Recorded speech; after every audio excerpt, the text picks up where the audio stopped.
Hey guys, good morning. It's about 6:30 here. I'm sitting at work and I've been here for about 2 hours now. I got here at 4:30 and I'm just sitting standby for 4 hours. It's been pretty quiet, so for the next 2 hours, hopefully nothing's going on and I can go home. And then I am off for a couple of days and on to an adventure. Now, the reason I'm making the video is to start documenting the process for Jess and I to move out of the country.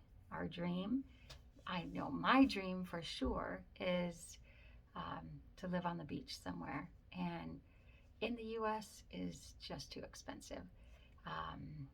And honestly, the beaches aren't quite as beautiful as outside of the country. So we made the decision. It was kind of crazy.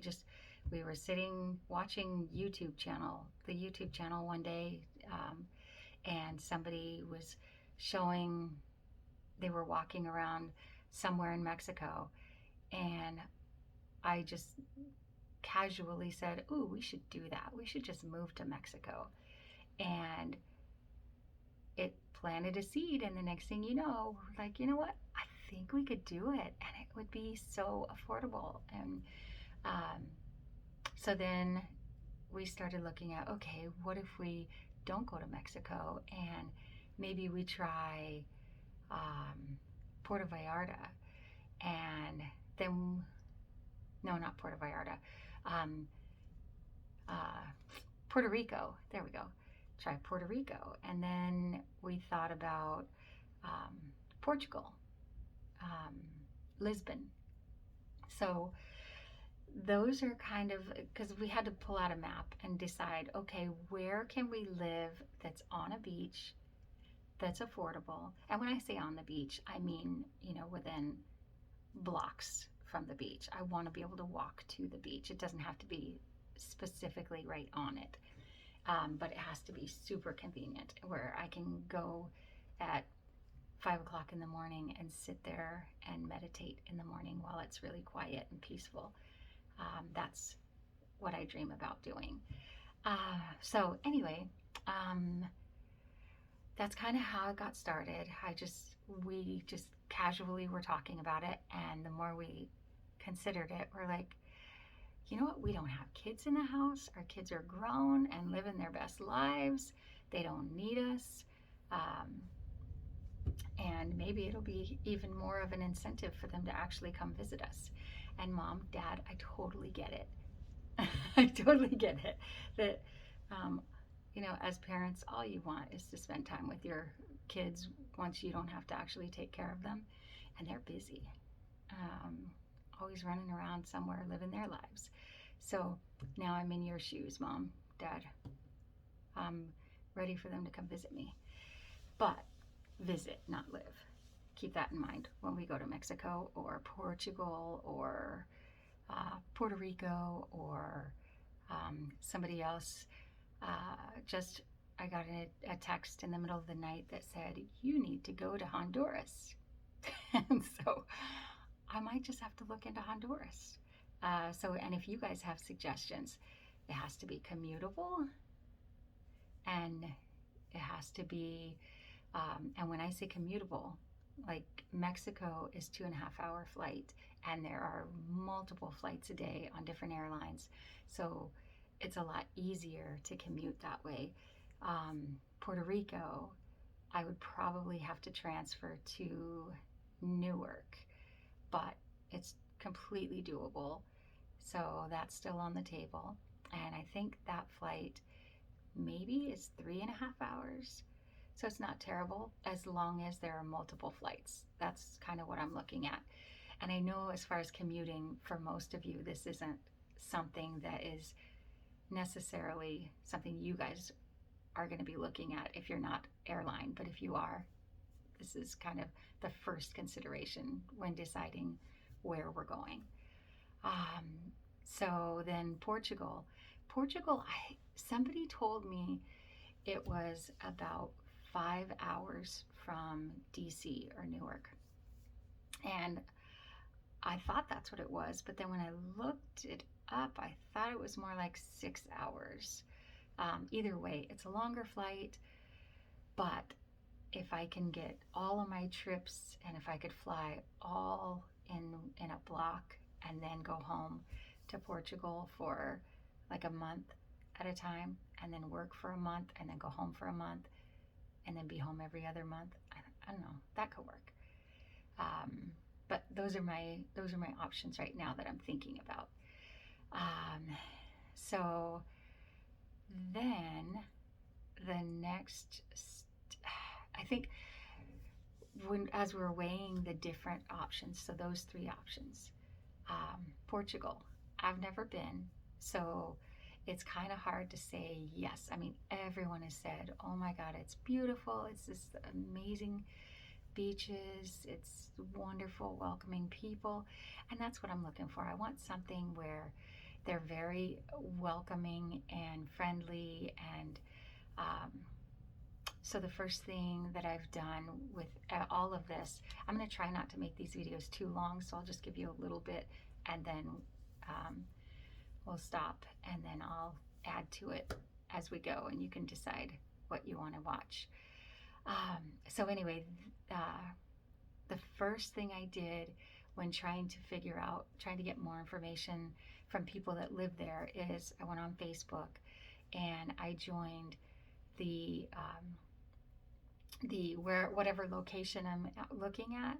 Like for instance, Portugal, I went on and I looked up all of the expat groups. There are multiple expat. If you just type in expat and whatever the location is, they'll give you a list of all the different expat groups. And I looked before I joined. I mean, I did join probably 3 or 4 in each area that I'm looking at, but I looked for, before I joined, I wanted to see how active everybody was in the group, because if it's a group that just started,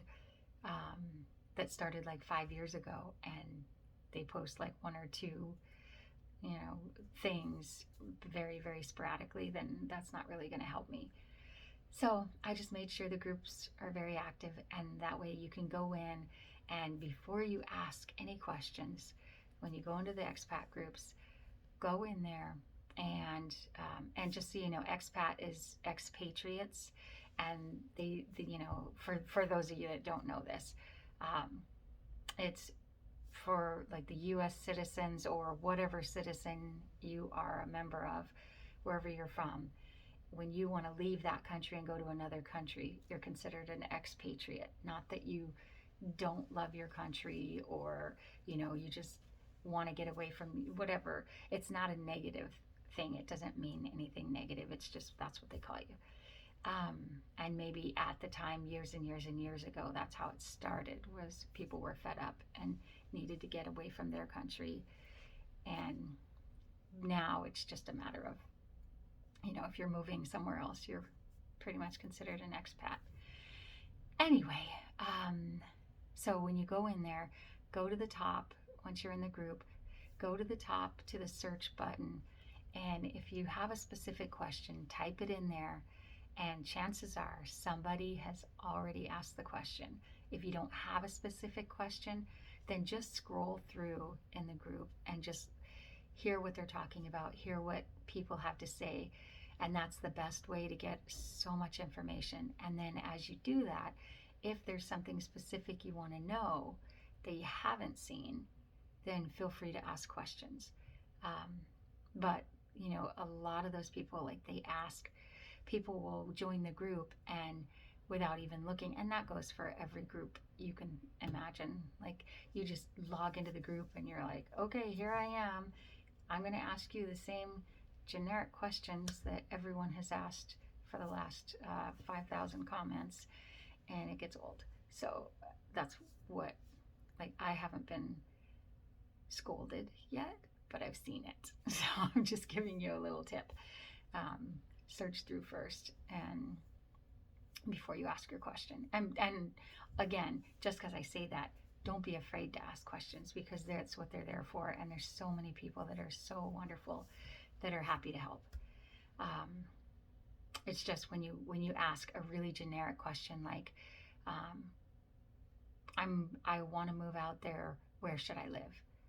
That's a very generic question. It depends on who you are, what you like, what you want to do, what you're hoping to get, and things like that. It's like just if you want to know more about certain areas, then it's usually somebody has already answered it. That's all.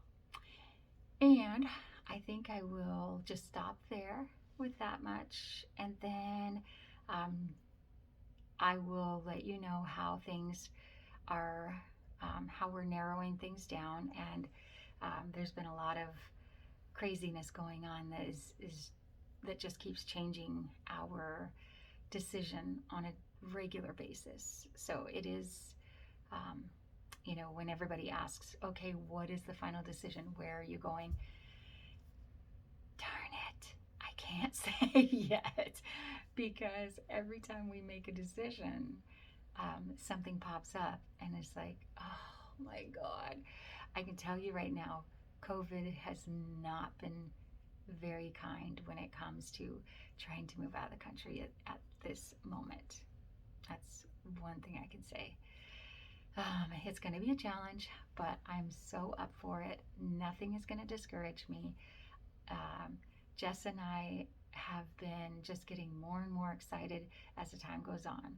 We still, we're, the lease is not up until July, and so we can't leave until then. So we have a little bit of time to work on things, but we've really got to get moving on at least figuring out specifically where. And COVID needs to just stop putting roadblocks in our way. Anyway, I hope you have a good day. And if you have any questions that you want me to answer, if whatever you got to say, feel free to comment. Love you guys. Bye.